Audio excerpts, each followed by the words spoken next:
Out, Fleshlight. There's a new sheriff in town.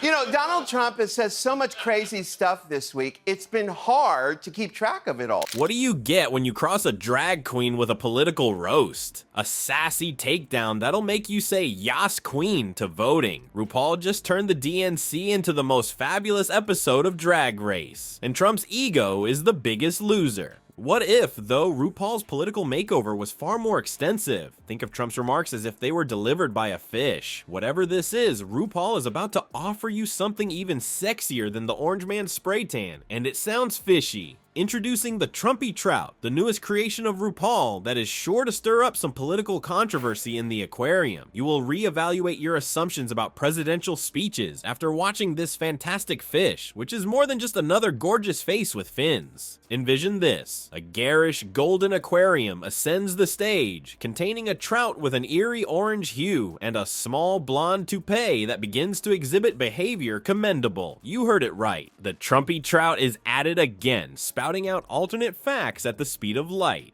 The theme for tonight was For Our Future, which is vastly different from the theme of the Republican convention, which was Do you all remember the late, great Hannibal Lecter? Do you want to know why a fish? I think Rupaul has a point, honey. Something about Trump's talks has always seemed off, packed with exaggerated tales that would embarrass even the most seasoned fishermen. The Trumpy Trout serves as a cautionary tale about the precarious nature of some presidential statements. Shall we dig into a few of Trumpy Trout's most popular songs? Will you never forget Trump's boast about the largest inauguration crowd ever? One possible grumble from our aquatic buddy may be, my school of fish? Quite large. Majority ever. According to marine scientists, this is the first of its kind. There you can see Rupaul's move. He's making light of the fact that some of these assertions are completely without merit. On TV. He's here, everyone's favorite fish, Trumpy Trout. Trumpy Trout is an animatronic talking fish. His fins flap and his large mouth move as he makes speech after speech in high fidelity sound. Lay him proudly on your desk. I'm building a new pond, and the bass will pay for it. What about Trump's now famous comment, I know words, I have the best words? This Trumpy Trout might bubble up and say, I know bubbles, as it flips its fins. My bubbles are the finest. I am the only one who can make bubbles. Though entertaining, it prompts reflection on the ridiculousness of treating one's vocabulary as a superpower. Despite popular belief, the Trumpy Trout serves a serious purpose. As a side of tartar sauce, it's Rupaul's method of serving some real shade. He wants us to pay attention by placing Trump's comments into a fish's mouth. Is this a fish story or the words of a leader? Contemplate it. In response to a talking trout's claim that it will drain the swamp, one may raise an eyebrow. However, when it originates from a politician, there are individuals who completely believe it. The Trumpy Trout is a gentle reminder that we need to be more wary of the claims made by our government officials. On the other hand, the Trumpy Trout isn't merely a Trump parody. It says more about the current climate of political debate than anything else. There is an issue, folks, when the statements made by our leaders may be believed just as much if they were spoken by a fish. Rupaul is bringing attention to a serious issue, the dilution of political truth through his comedic routines. Think of the Trumpy Trout the next time a politician makes an outrageous claim or states an unfounded fact. Consider, does this sound like a leader, or am I being fed a line? It serves as a gentle reminder to examine assumptions, seek alternative explanations, and hold our representatives to a higher standard. Step aside from fishtails for a second and imagine a world where politics is given a drag makeover. The absurd plan that Rupaul has for running the country could actually work. At the very least, it will be more comical than Trump's most recent tweet storm.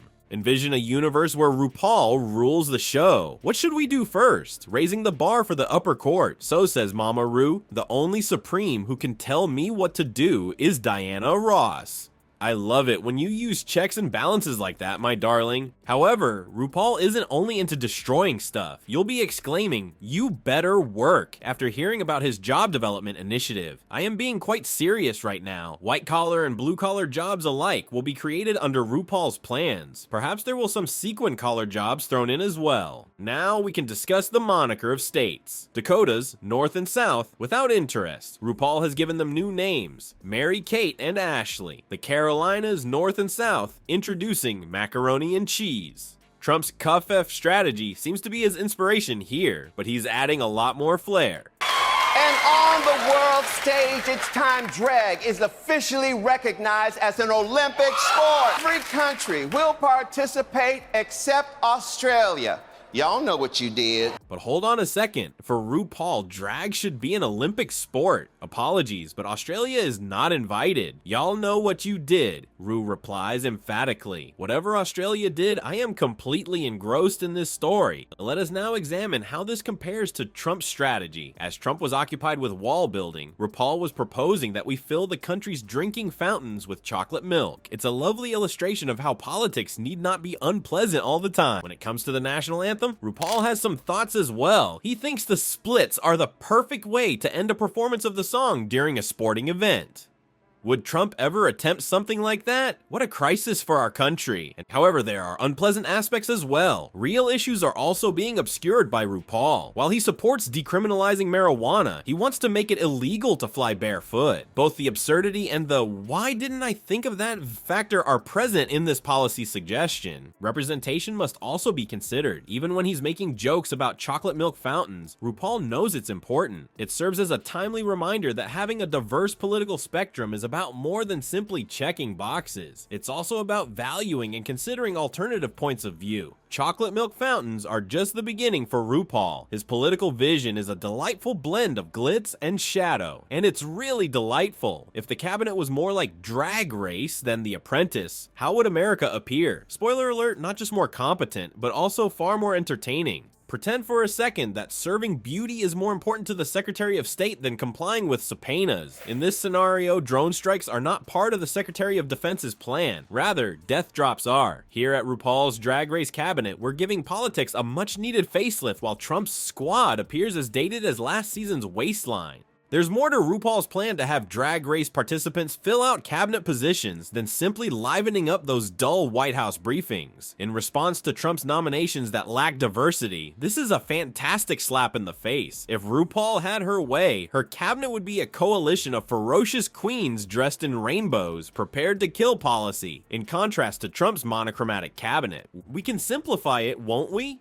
A monarch who understands the importance of reading would replace an incompetent Secretary of Education. Someone with some would be running the Department of Energy. Oh, and let's not even mention the EPA. With a drag queen at the helm, nobody would be left with anything but haters. However, nothing is purely recreational. In reality, RuPaul's Drag Race cabinet does a good job of drawing attention to several major problems. One example is the lack of diversity in Trump's cabinet, which is comparable to a mayonnaise sandwich. It's not only on reality TV that representation is important. RuPaul's faux cabinet serves as a reminder of that. Contemplate it. The best people were Trump's Twitter fodder, but RuPaul is out here demonstrating how it may play out. A cabinet that represents every facet of American life and thought. Excellent government is what that is, not merely excellent television. And let's be honest, Trump's selections don't often have the same level of relevant experience as these queens. In the realm of wigs and cosmetics, at least they are frugal. We can't say the same of some of the people who have managed the country's savings fund. However, authentic tea. The point of RuPaul's imaginary cabinet isn't merely to criticize Trump's decisions. The point is to make a point about how absurd it is that we still have to discuss government diversity as if it were a radical concept in 2023. The comedian said, "Look, if we can have a diverse, talented group of people competing on a reality show, why can't we have that in our actual government?" It's an excellent point, and it gets more salient when you consider that some of these drag queens likely know more about international relations than certain former presidents. The thought of an Attorney General of Eleganza or Secretary of Sass makes us giggle, but it also brings to mind a serious point. All of America should be reflected in our government, not only the one who enjoys a round of golf and a plate of well-cooked steak with ketchup.